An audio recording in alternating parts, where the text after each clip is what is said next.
We need to tell music execs that they keep trying to ram Katy Perry and Ed Sheeran down our throats, and we don't like it no matter how many times they play it. Oh, come on, Shady Boots.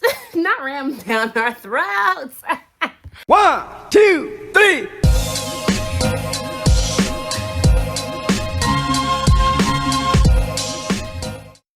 Hey guys, welcome back to my channel. If you didn't already know, act like you know, because it's that so let's hop right into this video.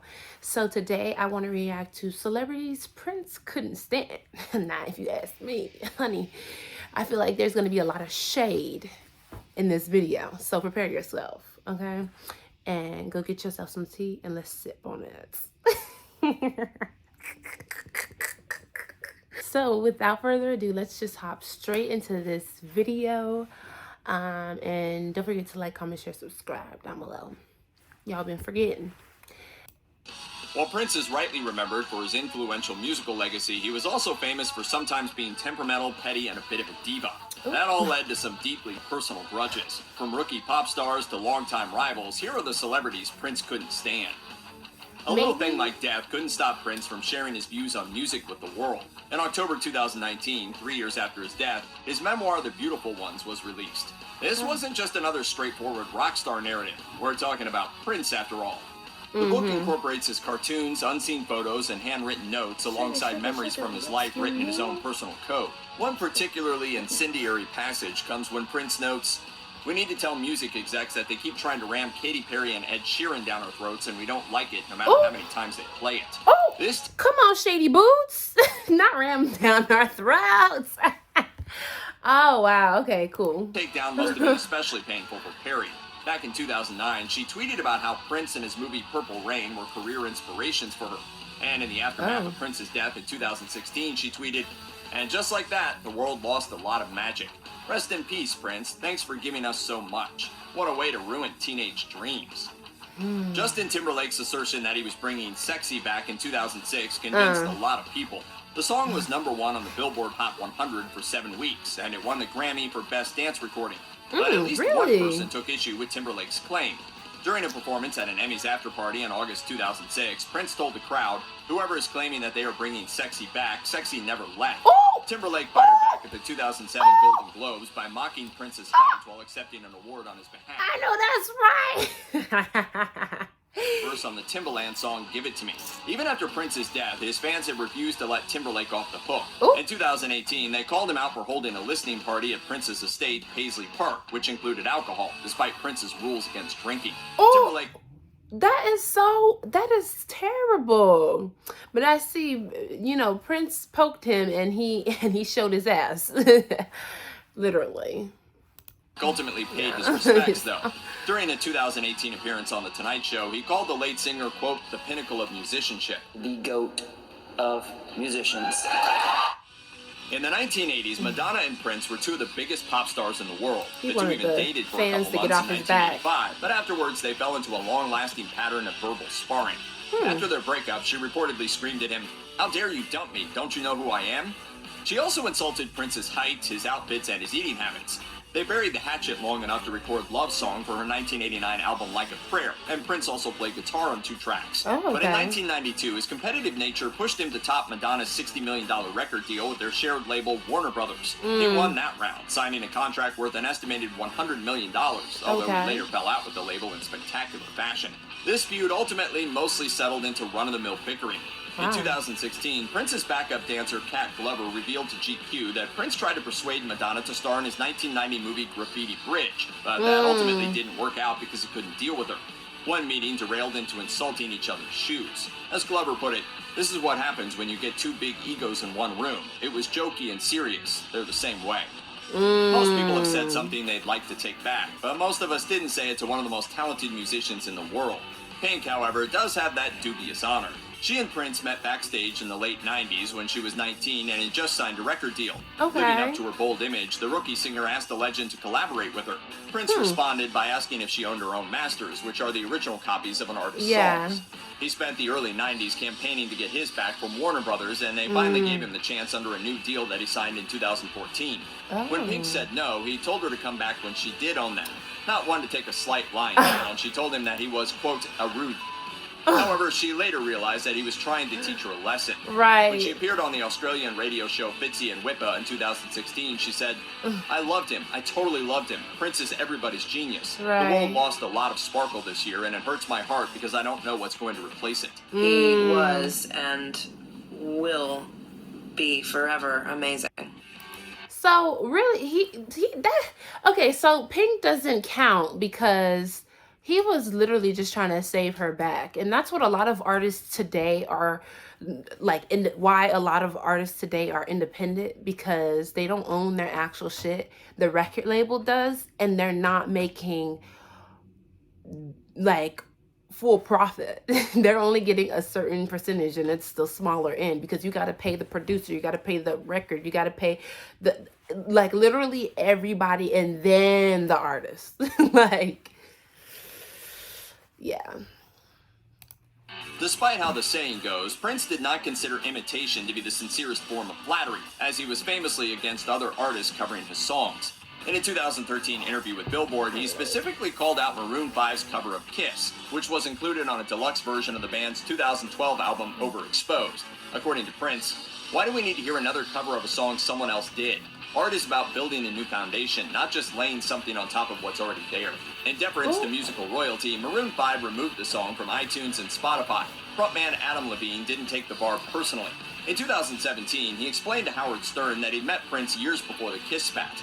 A mutual friend invited Prince to a casual party that Levine was hosting, which turned it from a relaxed jam session into a once-in-a-lifetime experience, one that ultimately migrated to Prince's house.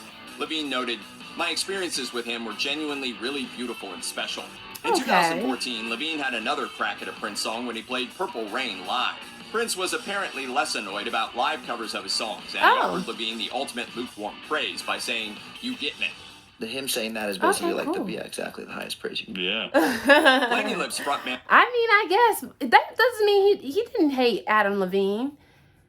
He just didn't want his shit layered on top of his, or the other way around. And Wayne Coyne saw the funny side of being rejected by Prince. His band's encounter with the prickly purple one happened at the 2006 Brit Awards. Prince was scheduled to perform a set of 4 songs while reuniting with former Revolution bandmates Wendy and Lisa and Purple Rain singer Sheila E. The Flaming Lips were hanging around when Prince and his 2 security guards arrived and went to his dressing room. They worked up the courage to give Prince's bodyguard a stack of CDs to pass on to him. As Coyne recalled to The Independent, "We were so thrilled at the possibility of him hearing our music, but at the end of the night, the bodyguard came and found us and handed all the CDs back. He said, 'Prince doesn't want these.'" Luckily, Coyne and his bandmates were able to keep the whole thing in perspective, as they found the whole thing hilarious. As Coyne put it, "We loved him so much for being too cool for us." In 2011, Prince officially debuted his anti-Kardashian stance. He invited Kim on stage during his Welcome to tour, and then immediately kicked her off when she refused to dance. A few years later, he doubled down on the hostile sentiment when he appeared on a 2014 episode of New Girl. The episode featured a party at Prince's house where Jess, as played by Zooey Deschanel, gets some love advice, pancakes, and a makeover from the singer. Shortly after Prince's death, Deschanel appeared on Conan and discussed the Prince episode. No Prince party is complete without celebrities, and some members of the Kardashian family shot cameos for the episode. However, Prince put the record scratch on that. After finding out about the Kardashians' involvement, he had all the scripts and call sheets burned. And it turns out that he is a diva, or was a diva. Oh my God. Not you saying scrap it all. Take it all out. that someone from Prince's camp said, like, "Who are the celebrities? I hope it's not a Kardashian." Deschanel's co-star Lamorne Morris told a similar story on an episode of the Doug Loves Movies podcast, although he didn't mention the Kardashians by name. As he explained, Prince shows up early, so he's sitting in Video Village and he's watching the screen and he goes, "What are the blank blanks doing here?" They said, "Well, they're in the show. They've been invited to a Prince party." He goes, "They would never be invited to a Prince party." The crazy real-life story of funk singer Rick James includes a lot of hate aimed in Prince's direction. Both musicians released their first albums in 1978, but their rivalry really started 2 years later when James invited Prince to open up for him on his Fire It Up tour. It was dubbed the Battle of Funk, and it turned into a war. The two would reportedly watch each other's performances from the wings. James accused Prince of stealing his moves, his look, and his idea for a girl group. He claimed that the musicians in Prince's band were snobs and that he once forced cognac down Prince's throat, making him cry.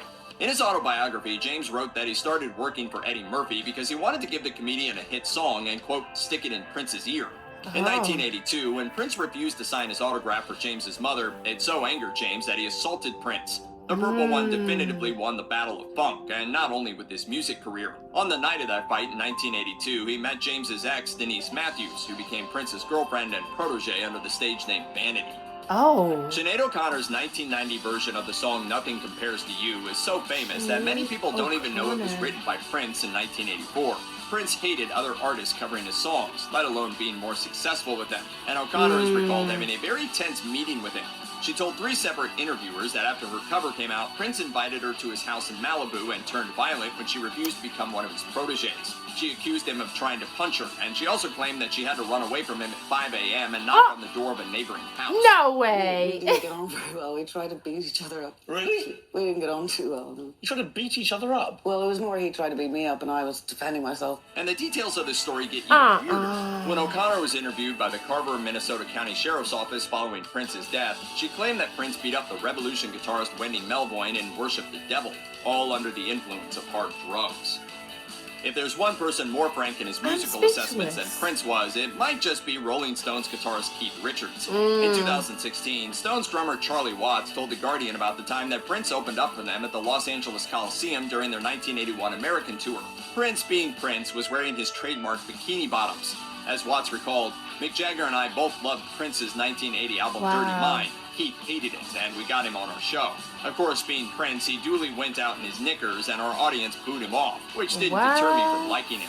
Watts maintained his admiration for Prince, but Richards grew even more hostile. In 1988, he told the Los Angeles Times, "I think he's very clever at manipulating the music business and the entertainment business. I think he's more into that than making music. I don't see much substance in anything he does." By the time Richards published his autobiography in 2010, he still hadn't warmed up. He called Prince overrated, mocked his height, and claimed that he insulted Stones fans with his presumptiveness. As he wrote, Prince has to find out what it means to be a prince. That's the trouble with conferring a title on yourself before you've proved it. He's a prince who thinks he's a king already. Only after Prince's death did Richards appear to mellow as he tweeted, "A unique talent, a true original. So sad, so sudden, and I will add, a great guitar player. We are all going to miss him." Well, most of the people, like, who was it? Pink, and who was it? Some other person that tried to do like a cover on his song. It was more so like critiques. It was more so Adam Levine. You know, he really liked when he sang it live. So it wasn't really like too much shade or like, oh, he didn't like them. I think it was just certain people, like obviously the Kardashians, he does not F with at all. He made that very clear. He said, scrap the script, everything, kill it, because we won't, I don't want to be associated with them. These are his words, not mine. Rest in peace.